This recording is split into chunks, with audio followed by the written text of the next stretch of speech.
आपको बता दें, बीजेपी अध्यक्ष भूपेंद्र चौधरी का आज वाराणसी का दौरा बता रहे हैं आपको। काशी तमिल समागम में शामिल होंगे।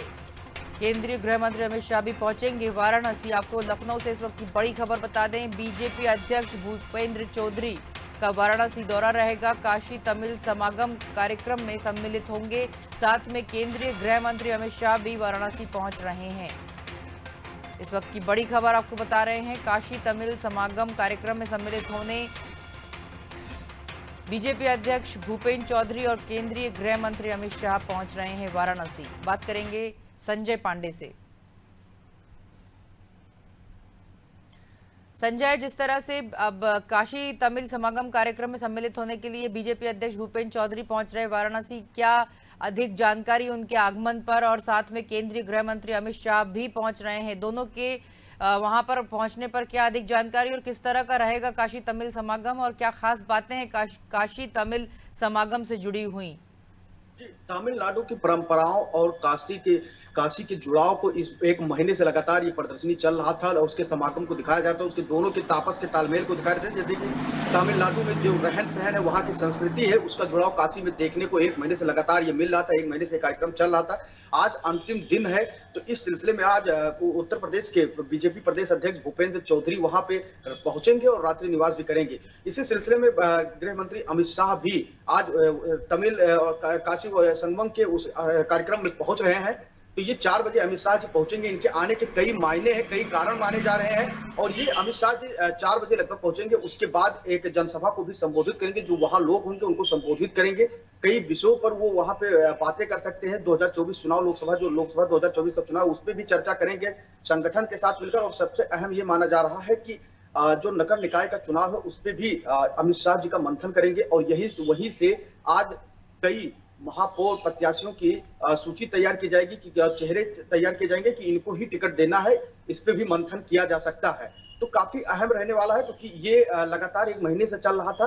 तो भारतीय जनता पार्टी लगातार धार्मिक और सांस्कृतिक कार्यक्रम को ऐसे आयोजनों का आयोजन करती रहे, जिससे जो भारतीय जनता पार्टी के कोर वोटर है वो छिटकने ना पाए, और लगातार धार्मिक चीजों को बढ़ाया कैसे जाए इस पे भी फोकस करती रहे। इसी सिलसिले में भूपेंद्र चौधरी के साथ साथ ये माना जा रहा है कि सीएम योगी आदित्यनाथ खुद भी आज वाराणसी पहुंचेंगे। वो भी वहां अमित शाह जी के साथ उस काशी तमिल समागम में शामिल होंगे। उसके बाद में वहां कई चीजों की प्रदर्शनी को देखेंगे, प्रदर्शनी का उद्घाटन करेंगे। उसके बाद में जो कई कार्यक्रम रखे गए हैं वहां पे तमिलनाडु से भी कई कलाकार आए हैं, छोटे बड़े कलाकार, और यहाँ उत्तर प्रदेश के भी कई कलाकार शामिल होकर कई ऐसे कार्यक्रम का आयोजन किया गया है, जिसकी भव्यता को देखते हुए वहां भारी संख्या में जनता पहुंच रही है।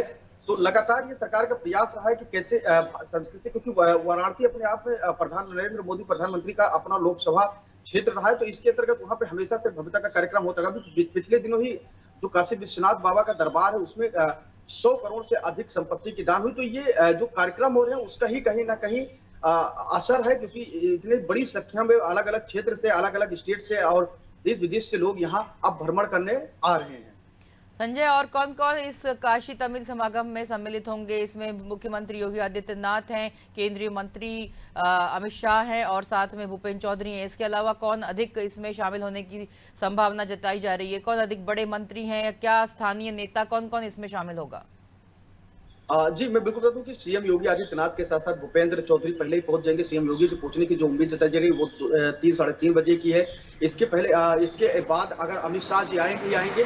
उसके बाद में उत्तर प्रदेश के कई मिनिस्टर्स हैं जो वहां पहुंच सकते हैं, जिसमें केशव प्रसाद मौर्य का भी नाम लिया जा रहा है। नगर विकास मंत्री एके शर्मा भी पहुंचने की उम्मीद जताई जा रही है। तो ऐसे कई मंत्री हैं, क्योंकि केंद्रीय गृह मंत्री अमित शाह जी आ रहे हैं, तो उनके स्वागत और नेतृत्व उनकी दिशा में करने के लिए, उनके स्वागत करने के लिए उत्तर प्रदेश के कई मंत्री वहां मौजूद रहेंगे। कई विषयों पर मंथन करेंगे। विकास के ऊपर मंथन है, लोकसभा चुनाव को लेकर मंथन है, नगर निकाय चुनाव में महापौर प्रत्याशियों को लेकर मंथन है, क्योंकि सपा लगातार से सक्रिय रही है। तो इस पर चर्चा कर रहे हैं, क्योंकि महापौर चुनाव के बाद अगला चुनाव जो है वो लोकसभा चुनाव है। तो महापौर चुनाव में भारतीय जनता पार्टी एक माहौल बनाने की कोशिश करेगी, क्योंकि भारतीय जनता पार्टी हमेशा से 2012 से लेकर 2017 के चुनाव हो या 2012 का महापौर का चुनाव हो, नगर निकाय के चुनाव हो, तो उसमें काबिज रही है। और सपा के लिए ये खास बात रहा है कि सपा अभी तक नगर निकाय चुनाव में अपनी उपस्थिति सही से दर्ज नहीं करा पाई है। तो इसलिए सपा भी लगातार प्रयास करे। चाचा शिवपाल के आ जाने से भारतीय जनता पार्टी ये जान चुकी है कि अब राहें आसान नहीं है।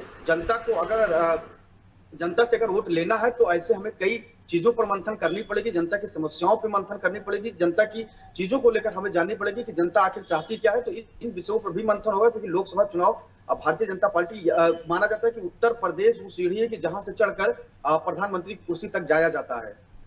जी संजय, आप निश्चित रूप से आपने विस्तार पूर्वक जानकारी, बने रहिए आप हमारे साथ। अगली खबर पर भी आपको बता दें, तमिलनाडु की परंपराओं व संस्कृति से काशी के जुड़ाव को प्रदर्शित कर रहे मास पर्यटन चलने वाले काशी तमिल समागम में अब अंतिम पड़ाव पर है, और जिसमें कि आज 16 दिसंबर को आयोजित समारोह में गृह मंत्री अमित शाह मुख्य अतिथि होंगे, और साथ में इसमें भूपेंद्र चौधरी भी शिरकत कर रहे हैं और मुख्यमंत्री योगी आदित्यनाथ के भी होने की संभावना